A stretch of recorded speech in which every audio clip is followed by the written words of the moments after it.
So a few years ago, I was about to graduate from business school and had an interview to be a consultant at PricewaterhouseCoopers.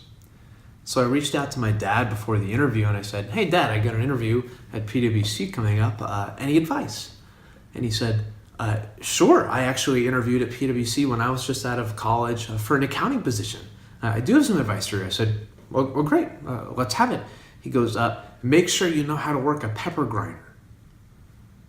So I was obviously confused. I said, what do you mean? Why do I need to know how to work a pepper grinder? He said, "Well, when I had interviewed at PwC years back when I was just out of college, I was so well prepared, right? I sat down for this interview and I had my pitch down pat. I knew my resume. I knew why I wanted to work there. I had my whole argument of why I'd be a good fit." And he said, "And I nailed the interview.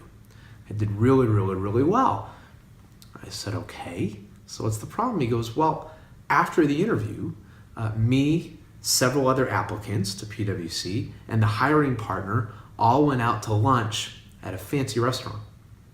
And so we sat down, we're all dressed up in our suits, and the salads come around, and I go to pepper my salad, but I can't figure out how to use the pepper grinder, right? So I'm fidgeting with it for a few seconds, and soon enough, everyone at the table is looking at me and has discovered that I can't figure out the pepper grinder. So now I have a decision, do I just put the pepper grinder down? Because then I'd be the guy who couldn't figure out the pepper grinder, but I decide I'm gonna persevere and I'm gonna figure this out. So I'm sitting there fighting the pepper grinder and I can't figure it out. And it's taking me more and more and more time, and I'm growing increasingly more and more frustrated and angry with the pepper grinder.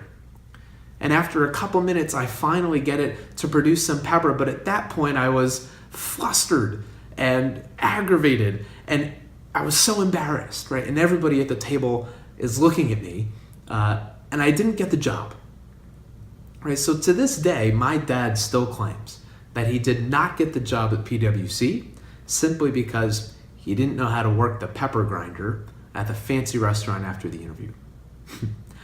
Now, I like this story because it's a reminder to me that sometimes things just aren't going to work out in your favor. Sometimes things are going to happen that you cannot possibly be prepared for, and you just have to deal with it and roll with the punches as they come. Sometimes you can do all the perfect preparation, know your story, know what's happening, have a strategy, and things are just going to happen that are completely outside of your control and that you can't have possibly prepared for, like a pepper grinder. What this means for us as young professionals who are just trying to go out there and kill it is that sometimes we have to be flexible in the details, right? We want to have our goal, we want to have our overall objective and our vision, and that should not change. But the details, sometimes we need to be flexible on, right? My dad didn't get the job at PwC, as he claims, because of the pepper grinder. But he still had a very successful career as an accountant, which was his overall goal. Same should be true of us. Have that vision, pursue that vision, but be flexible in the details because sometimes shit just happens.